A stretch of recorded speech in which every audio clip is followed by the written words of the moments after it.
أعوذ بالله من الشيطان الرجيم بسم الله الرحمن الرحيم إن الله يحب الذين يقاتلون في سبيله صفا كأنهم بنيان مرصوص صدق الله العظيم শুকরিয়া আদায় করি যে আল্লাহ তাআলা আমাদেরকে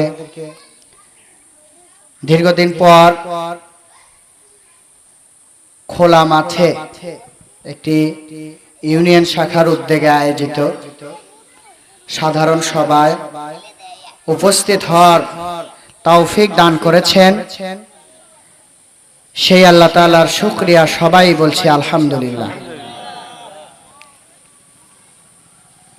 রাসূলুল্লাহ শানে দরুদ পড়ছি, যার জীবন আদর্শ বাস্তবায়নের জন্যই আমাদের সংগ্রাম, আমাদের প্রচেষ্টা। সকলে পড়ছি সাল্লাল্লাহু আলাইহি ওয়াসাল্লাম। প্রিয় সুধী, খুব বেশি কিছু বলার সুযোগ নেই।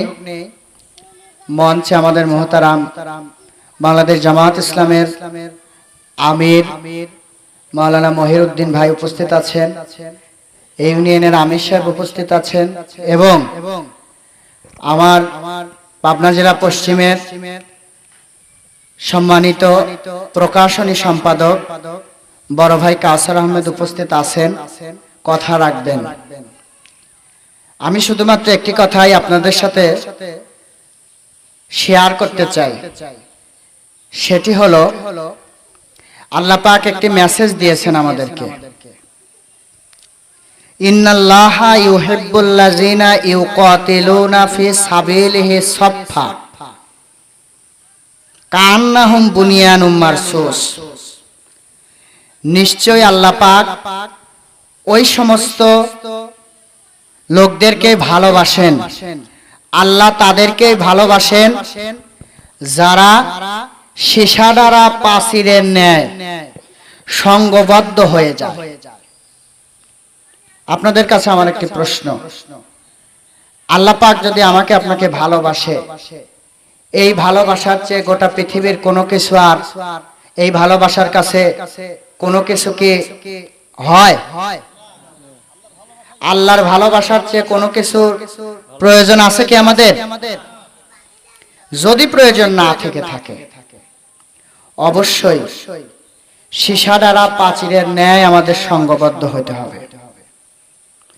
আজকে বাংলাদেশ যে পরিস্থিতির মধ্যে বিরাজ করছে আপনারা দেখতে পাচ্ছেন, 5 আগস্টের পর এক গ্রুপ নিজেদের স্বার্থ হাসিলের জন্য অন্যায়ভাবে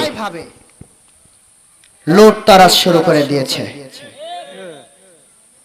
বাংলাদেশ জামাত ইসলামের আমির মুহতারাম ডক্টর শফিকুর রহমান সাধারণ ক্ষমার ঘোষণা করে দিয়েছেন। এখন পর্যন্ত গোটা বাংলাদেশে এক নির্দেশকে ফলো করার ফলে কোথাও বাংলাদেশ জামাত ইসলামী এবং ইসলামী ছাত্র শিবিরের কোন কর্মী লুটতরাজের সঙ্গে সম্পৃক্ত হয়েছে কি? মন্ডতেশ ইউনিয়নে এরকম ঘটনা ঘটেছে? বরং আমরা আমাদের গায়ে পেতে মারকে সহ্য করে নিয়ে হলেও আমরা সংখ্যালঘুদের পাহারায় রাতের পরে রাত জেগে থেকে সংখ্যালঘুদের পাহারা দিয়েছি। সম্মানিত ভাইরা আমার, এই সংঘবদ্ধ প্রচেষ্টা এখানে থামিয়ে রাখলে হবে না। এই সংঘবদ্ধ প্রচেষ্টা আমাদের ঐক্যবদ্ধভাবে সংঘবদ্ধভাবে আগামীর বাংলাদেশ গড়ার জন্য, ক্যাম্পাসকে সন্ত্রাসমুক্ত মাদকমুক্ত ক্যাম্পাস গড়ে তোলার জন্য আমাদের আপামর তৌহিদি জনতাকে ঐক্যবদ্ধ হয়ে আগামীর বাংলাদেশ পরিচালনার জন্য সিদ্ধান্ত নিতে হবে। প্রিয় সংগ্রামী উপস্থিতি, আপনাদের কাছে আরো একটু উদাত্ত আহ্বান থাকবে। বিগত 16 বছর 7 মাস মিডিয়ার সন্ত্রাস দ্বারা আপনারা যে ভাবে প্রতারিত হয়েছেন, শিবির মানুষের রক কেটে বেড়ায়, শিবির খারাপ কাজের সঙ্গে লিপ্ত থাকে, শিবির লুটতরাজ করে। এই যে অপপ্রচার আপনারা শুনেছেন, এই অপপ্রচারের দিন শেষ হয়ে গেছে। আপনারা যারা গার্জিয়ান আছেন, আপনাদের কাছে আমার উদারত আহ্বান থাকবে, আপনি আপনার সন্তানটাকে শিবির করান। দেখুন আপনার সন্তান কোন পর্যায়ে পৌঁছে যায়। শিবিরের লক্ষ্য এবং উদ্দেশ্য হচ্ছে সৎ, দক্ষ এবং দেশপ্রেমিক নাগরিক করে গড়ে তোলা। এই লক্ষ্য এবং উদ্দেশ্যকে সামনে রেখে শিবির তার কার্যকলাপ নিয়ে এগিয়ে যাচ্ছে। সুতরাং আপনাদের কাছে আমার উদারত আহ্বান থাকবে, ঐক্যবদ্ধ বাংলাদেশ গড়ার জন্য আমরা কি সংঘবদ্ধ হতে রাজি আছি? রাজি আছি? আমি কি আমার সন্তানকে একদিকে ইঞ্জিনিয়ার, অন্যদিকে মসজিদের খতিব করতে রাজি আছি? শিবির সে কাজটি করে যায়। আল্লাহ পাক আমাদেরকে সংঘবদ্ধ হয়ে আগামীর বাংলাদেশ গড়ার তৌফিক দান করুন। এ কথা রেখেই আমি আমার সংক্ষিপ্ত বক্তব্য এখানে শেষ করছি। শিবিরের জন্য দোয়া চাচ্ছি।